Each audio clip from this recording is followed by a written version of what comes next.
We remember that Jesus sent his apostles in order to heal the sick, in order to teach, and most especially to proclaim the kingdom of heaven, the kingdom of God. And after a while, the apostles returned back to Jesus. And they were happy, I suppose, in spite of the fact that they were not allowed to have food, money, socks, just sandals, and stuff. They returned successfully. And they are happy for that. And in spite of what they have done, people still coming. And a lot of them that they have no even time to eat. So as human being, Jesus know that they are also tired. So Jesus anticipated their needs. And that is why in our gospel this morning, our Lord himself told them, "Come away by yourselves to a deserted place and rest a while." Beautiful, very human, very touching, very compassionate, very kind, very generous. That is God. God knows what we are doing. God knows how much do we exert efforts to find ways and means in order to survive. And most especially for those who are working hard, studying. Jesus knew what is inside of us. Alam ng Diyos kung ano ang naramdaman natin. At dahil tao din siya katulad natin, naramdaman din niya na ang pagod katulad ng pagod natin. Ang napakaganda lamang po ay yung kwentuhan. Ano kaya ang mga reports ng mga apostoles? Certainly, the successes of their work. And most probably, like these apostles, we have also our stories. Jesus, to tell our mother, far places, most probably, we have stories to tell them. Ano kaya ang mga kwento na sasabihin natin sa ating mahal na ina pagbalik natin dito sa Manawag?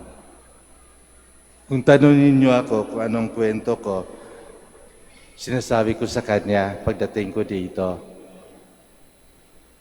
Apo Bakat, salamat po na nakabalik ako dito sa Manawag. Naka 10 months na rin ako sa Indonesia. Alam ko na hindi madali, mahirap, lalong-lalo na yung bahasa. Ang tanda ko na mahirap ang retention sa utak ko. But then, alam ko, nandyan ka.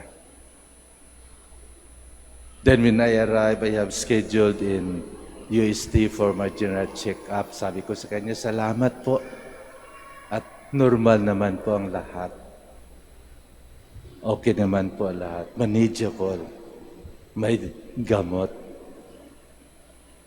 At kaya nandito ako, alam niyo kung bakit. Dahil expired na yung visa ko.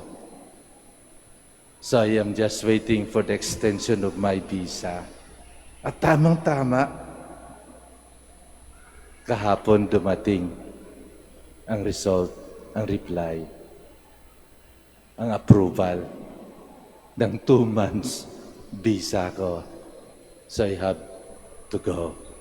I have to return back to Indonesia. So these are the things that I believe Jesus is listening. And how many of us are asking, reporting, praying, petitioning God of what we have done and of what we need in our life? Napapagod ba ang Diyos sa pagpakinig sa atin? Napapagod ba ang ating mahal na ina? Napakinggan tayo? Sigurado hindi.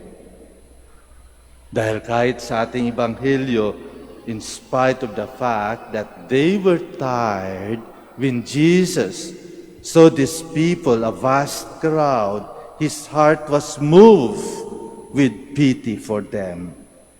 For they were like sheep without a shepherd. Kaya tuloy-tuloy ang awa, ang pagmamahal, ang compassion ng Diyos sa atin. We should not be discouraged in our life, but all the days of our life, we must say, thank you, Lord. Thank you, Lord, for the gift of life. Alam po natin na kapag ang Diyos ang magplano, ibang-ibang plano na sa mga plano natin. So let us continue our story as a pilgrims here on earth. Let us continue tell Jesus of what we are doing. Of course, we cannot say a lie to God. Alam ng Diyos kung anong ginagawa natin. Alam ng Diyos kung anong pinagmamalaki natin. At alam ng Diyos na wala tayong magawa kapag hindi niya ipagkaloob sa atin. What we need only is to continue our love, our compassion, our assistance, our help sa mga tao na nangangailangan. And like the disciples, we must rejoice because we are apostles of Jesus.